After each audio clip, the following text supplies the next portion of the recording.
अब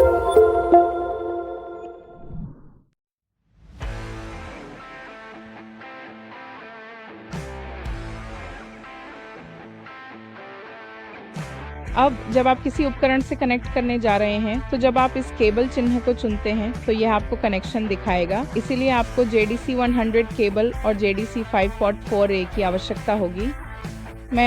हम सुनिश्चित करेंगे कि इसे कोटेशन में जोड़ दिया जाए। यहाँ कनेक्ट करने का तरीका बताया गया है। ये आपको दिखाएगा कि जल टेस्ट लिंक को कैसे कनेक्ट करें। इसे ही हम इंटरफेस कहते हैं और ये कंप्यूटर साइट पर होता है। और आपको एक लंबा JDC 100 एक्सटेंशन केबल भी चाहिए होगा, OBD, और फिर OBD के साथ E-कंट्रोल्स केबल भी चाहिए होगी। E-कंट्रोल्स केबल इस तरह दिखती है। अगर आपके पास डायरेक्ट कनेक्शन नहीं है तो सॉफ्टवेयर आपको निर्देश दिखाएगा कि क्या करना है। यह आपको दिखाएगा कि मल्टीपिन्स का उपयोग कैसे करें, जो ये हैं और ये किट के साथ आते हैं, और ये आपको निर्देश देंगे। तो आपको A जैक पर पिन 7 और पिन 8 चुननी है जो नीले रंग का है, फिर B जैक C जो ग्रे रंग का है। तो हाँ, ये किसी भी ब्रांड के उपकरण से कनेक्ट करना आसान बना देगा जिसके लिए आपके पास केबल नहीं है। आप हमारी वेबसाइट से केबल सीधे खरीद सकते हैं या बस हमें कॉल कर सकते हैं। अगर आपने डायग्नोस्टिक टूल ले लिया है और बाद में आपको केबल की ज़रूरत पड़ती है तो हम निश्चित रूप से आपकी मदद कर सकते हैं। तो आपने फॉल्ट कोड पढ़ना सीख लिया है। यहाँ आपके पास नंबर और फॉल्ट है और आप उस समस्या या फॉल्ट का विवरण देख सकते हैं। और फिर आपके पास फ्रीज फ्रेम डेटा भी है जिससे आप देख सकते हैं कि ये फॉल्ट कब और किस तारीख को हुआ था। और कुछ मामलों में जहाँ हमारी कवरेज बहुत अच्छी है आप तकनीकी जानकारी भी देख सकते हैं। ये आपको उस कंपोनेंट की तस्वीर दिखाएगा। मैं आगे बताऊंगा, मैं आपको आगे चलकर इसका और भी हिस्सा दिखाऊंगा।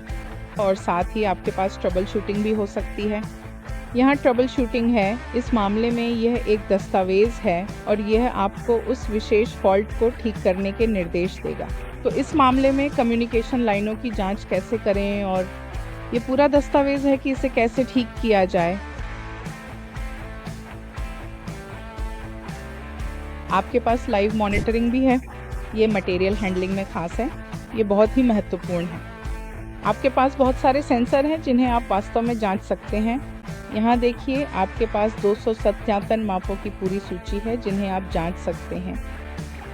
कुछ ऐसी महत्वपूर्ण चीज़ें जो सर्विस कंपनियां सबसे ज़्यादा ध्यान से देखती हैं, उदाहरण के लिए बैटरी का वोल्टेज, इंजन का तापमान, फ्यूल का प्रेशर, फ्यूल की सप्लाई और भी बहुत कुछ वगैरह।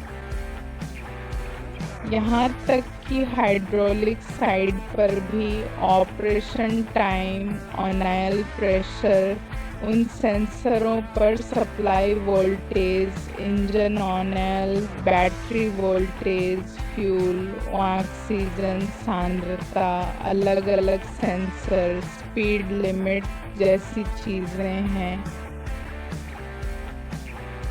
तो इन सभी को आप बस डेटा रिकॉर्डर विकल्प में जाकर देख सकते हैं और आप इनमें से किसी भी सेंसर या माप को चुन सकते हैं और आप अधिकतम 24 तक चुन सकते हैं और 90 मिनट की रिकॉर्डिंग बना सकते हैं। सिस्टम चेक साइड पर भी आपके पास विकल्प है। चलिए सिलेंडर कटआउट को आजमाते हैं। यहाँ जैसा कि मैंने बताया, यहाँ एक चेतावनी है और यह आपको पुर्जों के स्थान का पूर्वावलोकन देता है और यहीं पर आप सिलेंडर चुनते हैं, फिर ये पूरा हो जाता है। यहाँ मेंटेनेंस विकल्प है जहाँ आप मूल रूप से रीसेट कर सकते हैं। कुछ भी करने से पहले यह आपको टूल पर एक महत्वपूर्ण चेतावनी देता है और बस इतना ही हो गया है। यहाँ वह अंतिम रिपोर्ट है जो आपको हर डायग्नोस्टिक्स के अंत में मिलती है। तो अगर आप फॉल्ट्स चेक करते हैं, उन्हें क्लियर करते हैं या शायद आपने लाइव माप लिए हैं तो वह सब यहीं पर होगा। अगर आपके पास कोई सवाल है तो बस हमसे यहाँ मैकेनिशियन पर संपर्क करें। आप हमसे 848-864-3240 पर या www.mechanician.com पर संपर्क कर सकते हैं। बहुत बहुत धन्यवाद।